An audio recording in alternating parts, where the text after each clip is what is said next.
Greetings, it's Catherine and Brian in Moonstarlodge, and we're situated in Central Ontario, South Central Ontario, Georgian Bay. We are Indigenous elders at Moonstarlodge, and we bring you our perspective on all things cartomancy from our cultural slant. And this week I'm using again the same cards and decks as last week. It's for the April the 8th to the 14th. If you want to see the decks, I usually post a picture of the decks along with each week's reading, and you can refer back to last week's video. But basically it's a solar and stellar and lunar planetary set of decks with a shamanic and ancestral influence in there as well. So without further ado, let's get at it. And it's a serious coffee week, I must say. All right, so here are the little tiny cosmic pink moon cards. This is a tarot deck. And then clarifying are more from the same author, as well as our ancestors and planetary deck. So, and our shaman card.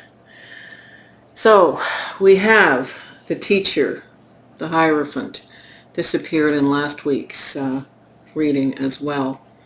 So the teacher, the mentor, the wisdom giver, the one who kind of takes care of the education, both from a religious but also a cultural, moral perspective. So we're starting out with the energies, the archetype of the teacher, clarified by the High Priestess. So where this is teachings of probably in a major way earthly lessons, the High Priestess remembers to bring down this stuff from spirit. So it's a blending of the two kinds of energies here.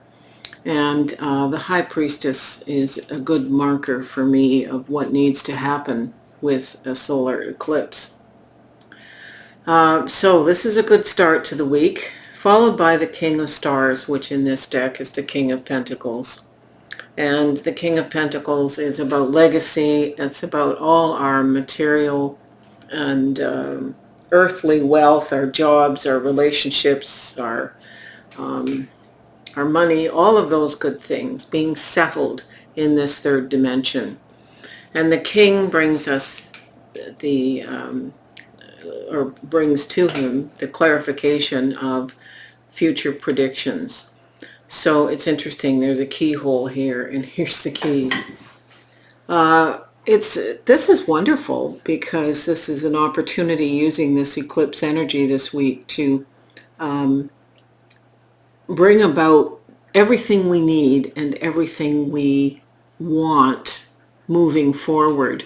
So it's riding on, like it's that old joke I say about those big surfers and surfing the huge waves in Australia. If they stay focused on their board and stay upright and have their target in sight, they'll land safely. But if they get distracted and goof around and don't stay focused, they're going to fall off the board, and the big great white shark there is going to get them in the arse. Anyway, it's staying focused with this King energy here to manifest some future predictions. I don't normally associate the King of Pentacles with that, but I'm glad to see that that's there. Following that, we have the Ace of Swords, which is new beginnings, the incubation of some mental clarity, some thoughts, some new communication, all kinds of stuff coming. And it's clarified here by one of the ancestor cards of sister energy. So we need to think outside the box of what sister energy could represent here with this ace. It can be from a sister, an actual biological sister, someone who is like a sister to us, someone in spirit who is a guide or a teacher and treats us like a big sister might treat us in a good way. It can be sistering things together, situations, circumstances, concepts. So this needs to be looked at broadly, because this is an open book kind of major beginning here. It's followed by the King of Swords, and we had the King of Swords in last week's reading. The King of Swords is the clarity. So this is sort of the beginning of the ideas, and this is coming to the end of ideas very quickly, but it's the maturity and the large scope. So it's a very broad scope here. It's clarified by the Chariot. And I knew an old reader up north who always said, Chariot means go like stink. So I always say that because that reminds me of fond times from the past. But it means to go without worry, just to make it happen and don't fear consequences. Just deal with consequences. Fear and faith cannot exist in the same continuum. So you know you've got the clarity of the king here looking out after whatever we go like stink for. So we're creating here. We're taking this incubating energy and we're going for it. It's followed here by the Wanderer, which is a major arcana card in this particular deck, which I love. And this is about being grounded, being on a journey of life, but from a place where we are thinking through the heart and feeling through the mind. So focus, groundedness, the intuition that we bring down from the High Priestess, all of these things bode well if we can stay focused with all this powerful energy and archetypes. We will do good things with this energy of the eclipse, because we're still in it. We're still in it all week. I did fail to mention here that with Mercury going retrograde, communication is slowed way down. So thinking about our communication before we speak is important. But we've got the king here to help us. So the Wanderer, staying focused and grounded, is clarified by the solar card here of concentration. So concentration, and it looks to have Seven of Swords energy, being authentic. By concentrating, we remain authentic. We don't just clutch at straws in a situation that we might find ourselves in that renders us uncomfortable. We have the Two of Stars here, which is balance. Of course, that's what this situation of groundedness creates, is balance with disparate things. And it's clarified by the King of Pentacles. Guess who? He's down here as well. Two different decks. So we're being really well assured that the kings that are working with us, the King of Swords, the two King of Pentacles cards, it's all very protected and very clear and very large. Whatever we're doing is larger than us, as long as we stay grounded.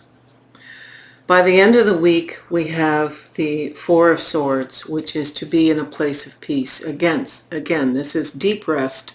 This is being grounded. This is taking the time that we need to rejuvenate. We can't do all this high energy stuff like the Chariot if we are burnt out. So it's the balance here of getting the rest that we need. These three cards speak well together. It's interestingly clarified by the Shaman card that is closing door. There's a completion happening. So by the end of the week, whatever we've set in motion, the energy to get it in motion is completed, but the fruits of what it creates will go on and manifest over many, many months.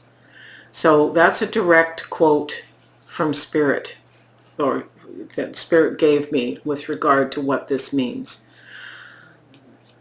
And finally, this card from the First Light deck is Source. It's love and light. It's knowing that this is divinely intended for us. The love and light, I often end my communications to people with love and light because it's a reminder that we are from Source and we return to Source at the end of this lifetime. So this is the overarching energy for this whole week. So once again, I have sympathetic and possibly some parasympathetic nervous system response to this reading. You can flip the camera, Brian. So this is some good eclipse energy. I'm contemplating if I have the stamina to do a separate special reading about the eclipse, I will. But I am doing an unboxing of the Awakening Tarot by Monica Badirsky. So look for that special edition reading this coming week. All right, miigwech, aho nyawe. Don't forget to give us a like, subscribe, send me some coffee via the coffee information, which is in the description, and be at peace and know you're loved.